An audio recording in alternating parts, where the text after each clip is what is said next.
ஆட்டு பந்து செம்மையா சமைக்கிறான், பயங்கரமா ருசிக்கிறான். இன்னைக்கு ஒரு புக்கே அவிச்சு எடுத்த ஆட்டு பந்து. ரொம்ப பேர் இதை சாப்பிட மாட்டாங்க, ஆனா அதை சாப்பிட்டவங்களுக்கு தெரியும் இதோட டேஸ்ட்.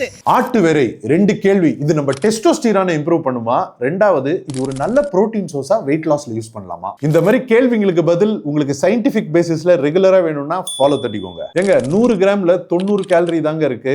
12ல இருந்து 14 கிராம் புரோட்டீன், 4 கிராம் கொழுப்பு தான், மத்தது எல்லாமே தண்ணிங்க. இதுல விட்டமின் B12, அயர்ன் அண்ட் நிறைய சிறு ஊட்டச்சத்துகள் இருக்கு. ஆனா இதுல கொலஸ்ட்ரால் கொஞ்சம் அதிகம் அண்ட் இதுல பியூரின் என்ற சில புரோட்டீன்ஸ் இருக்கிறதுனால உங்களுக்கு கொலஸ்ட்ரால் ப்ராப்ளம் இருக்கு, இல்லனா கவுட் ப்ராப்ளம் இருக்குன்னா இத அப்பப்போ எடுத்துக்கிட்டீங்கன்னா பரவாயில்லை. ஒரு மாசத்துக்கு 2-3 வாட்டின்னு வச்சுக்கோங்களேன். அதுக்கு மேல எடுக்கும் போது இது உங்களுக்கு பிரச்சனை ஆகலாம். சோ மெயின் பாயிண்ட், இதனால டெஸ்டோஸ்டிரான் எல்லாம் இன்க்ரீஸ் ஆறது இல்லைங்க. ரிசர்ச் எல்லாம் பண்ணி பார்த்துட்டாங்க. ஆனா இது டெஃபினட்டா வெயிட் லாஸுக்கு ஒரு நல்ல ஆல்டர்னேட்டிவ் அண்ட் ஒரு டீசென்டான புரோட்டீன் சோர்ஸ் கூட உங்க டயட்ல ஆட் பண்றதுக்கு. நீங்க சாப்பிடுற புரோட்டீன் எல்லாம் உங்களுக்கு போர் ஆயிருச்சுன்னா நீங்க இந்த ஆட்டு வேற ட்ரை பண்ணிருக்கீங்களா? அண்ட் உங்க வீட்ல இதை எப்படி சமைப்பீங்கன்னு கீழே கமெண்ட்ஸ்ல போடுங்க.